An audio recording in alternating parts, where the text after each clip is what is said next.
This is Democracy Now!, democracynow.org, the War and Peace Report. I'm Amy Goodman with Juan Gonzalez. Several United Nations agencies, including the World Food Program, say Israel's bombardment of Gaza could lead to a famine throughout the entire Gaza Strip within 6 months unless immediate action is taken. Hundreds of thousands of displaced Palestinians are now in Rafah, and many are waiting in line for hours for small amounts of food as aid agencies struggle to meet the demand. I came here to get food. I've been here since 9 a.m. just to get a plate full of food because this situation is very difficult. We are from Gaza City and we came to Rafah. The people of Rafah received us and welcomed us, but the numbers are large and the situation is very difficult. There is no money to buy food and there is no flour. We have no money to buy anything at home. There is no gas or anything that would help us to cook even a plate of lentils. We come here to get this plate of food, and it is not enough. This comes as hundreds of trucks trying to bring aid to Gaza are backed up for miles in Egypt at the Rafah border crossing and have been forced to wait for weeks to enter. On Tuesday, British Foreign Secretary David Cameron urged Israel to lift barriers on delivering humanitarian aid into Gaza, citing, quote, real widespread hunger. Cameron was cross-examined by the Scottish MP Brendan O'Hara. 2 or 3 minutes ago, in answer a reply to the chair, you said, and I quote, one of the things we'd like the Israelis to do is switch the water back on. Now, that says that they turned it off. It says that you recognise they have the power to turn it on. Therefore, isn't turning water off and having the ability to turn it back on but choosing not to, isn't that a breach of international humanitarian law? It's just something they ought to do, in my view. No, of course they should do it. Every human being would say you don't cut people's water supply off. But I'm asking you, in your position as Foreign Secretary, around the point of international humanitarian law, if Israel have the power to turn the water back on that they turned off, surely that is a flagrant breach of international humanitarian law. Well, I'm not a lawyer. My view is they ought to switch it on because the north of Gaza, the conflict is now effectively over there, and so getting more water and power into northern Gaza would be a very good thing to do. You don't have to be a lawyer to make a judgment about that. You just have to be a human being. Last month, the UN Security Council passed a resolution to immediately increase aid deliveries in Gaza, and Human Rights Watch accused Israel of using starvation as a method of warfare, which violates international humanitarian law. Well, for more, we're going to Tel Aviv. We're joined by Sarit Michaeli, international advocacy lead for the Israeli human rights group B'Tselem, which has just published a new report, Israel is Starving Gaza, that says starvation is, quote, not a byproduct of war, but a direct result of Israel's declared policy. Sarit, welcome to Democracy Now! Lay out exactly what you found and what you feel can be done about it.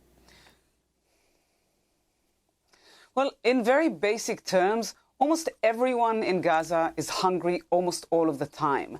2.3 million people are surviving, mostly on sometimes one meal a day, people skipping meals in order to feed their children, people busy constantly looking for the next meal, for the next source of food for them and their families and children.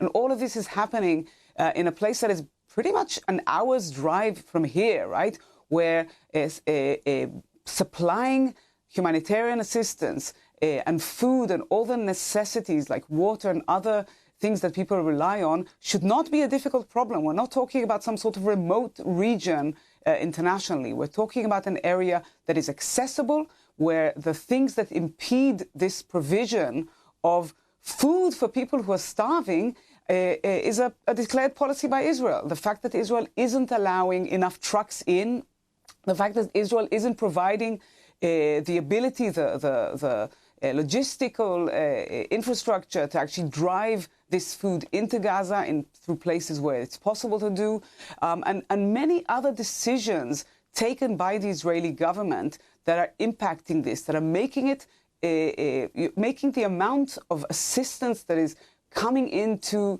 Gaza simply a fraction of what the population need.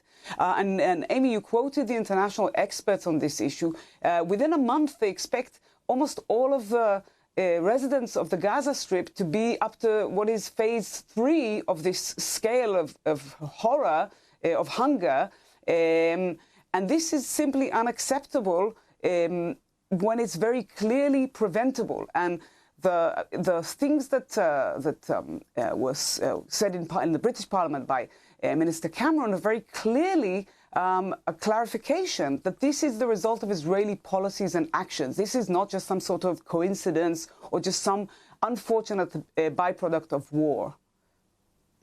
Well, Sarit, I wanted to ask you, how is Israel controlling the food supply, especially in Rafah, where Rafah leads into Egypt? So how exactly does it manage to continue to prevent trucks from getting in? So Juan, let's even look at the past situation. I mean, Gaza was on the brink of collapse even before this war began with the horrific October 7th attack by Hamas against Israelis, right? So this has been a situation of food insecurity since the beginning of the Israeli blockade on Gaza, almost 17 years ago. But the Israeli decisions to cut off electricity, to cut off the water supply that Israel sells Gaza, to not allow all of the movement of the international humanitarian provision of supplies, those decisions made it almost impossible from the start for even bakeries to operate and provide for the people. And now so the collapse was very quick and based on a very long period of deprivation.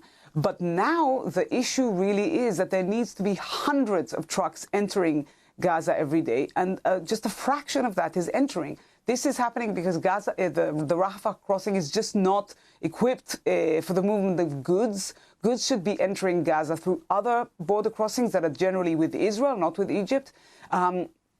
Israel is also prohibiting the provision of food purchased on the Israeli market, so the aid agencies have to bring it from Egypt, which is even more difficult. Plus, there are also many restrictions on the ability to distribute it once it actually gets in to the Gaza Strip. And then we see these awful images of desperate people charging these provision convoys that are coming in and taking what they can because they are simply so desperate and the food isn't reaching some areas of Gaza. So you have a situation where in some areas of Gaza things are only just bad, whereas in others things are just absolutely atrocious, and this is not a very large area. So certainly, and I think it's recognized now by the international community, the Israeli government is at fault, is responsible for this, and this should lead to immediate international action, not simply conversations with Israeli policymakers, but actually clear clarifications that Israel is violating both its legal obligations, i.e. This is a war crime, and also that this is simply an immoral way to treat a civilian population. After a visit to the Rafah crossing between Egypt and Gaza, U.S. Democratic Senators Jeff Merkley and Chris Van Hollen blasted the Israeli process for screening the aid. Senator Van Hollen spoke to CBS Face the Nation. This is what he said. Many items that should be allowed to go into Gaza, water sort of filtration systems, other systems like that, were in a warehouse of rejected items that we visited. While we were there, we saw a truck turned away that had a big box from UNICEF, which is, of course, the UN organization that helps children. It was a unit to help with water desalinization. It was rejected. And when one item on a truck is rejected, the entire truck is rejected. The other big issue is within Gaza, the so-called deconfliction process, which is just a fancy name for those who are providing humanitarian assistance to have the confidence that they can deliver it without being killed.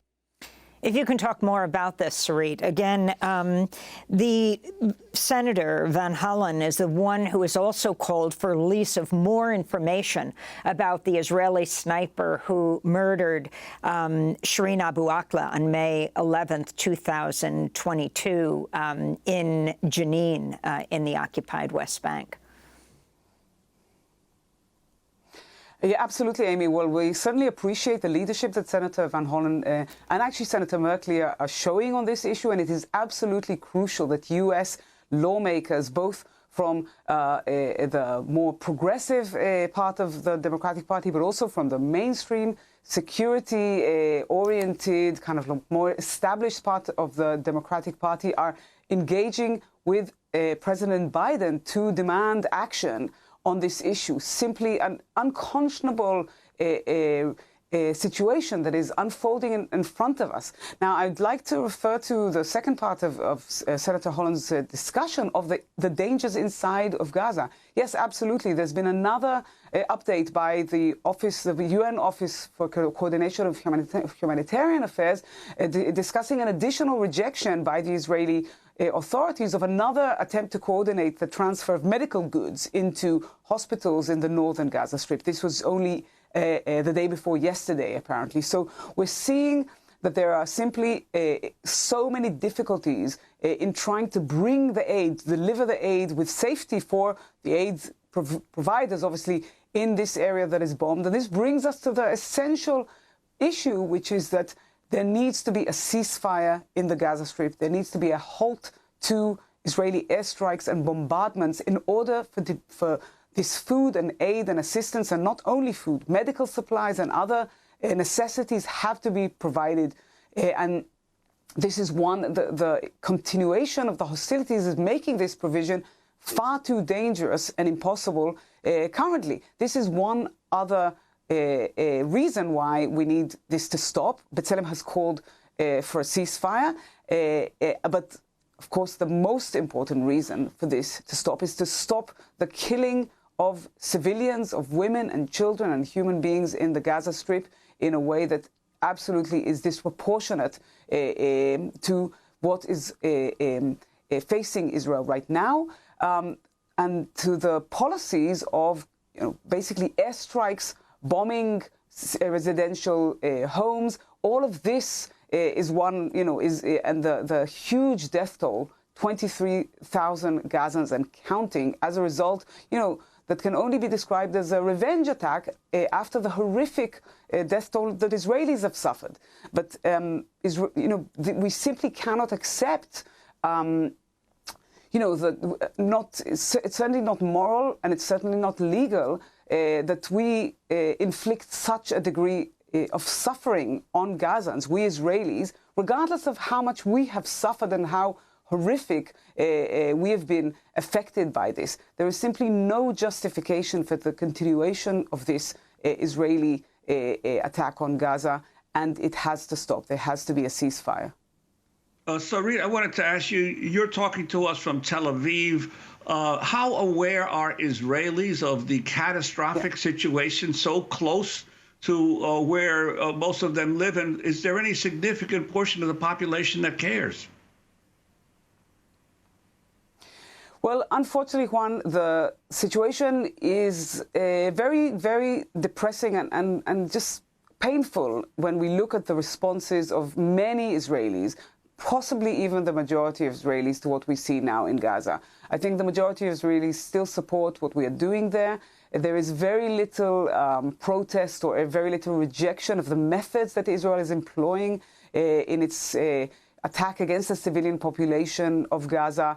The Israeli media doesn't really broadcast much information about the suffering of Gazans, the devastation, the utter devastation of infrastructure, and the loss of homes, and the human beings are being killed on a daily basis, on an hourly basis.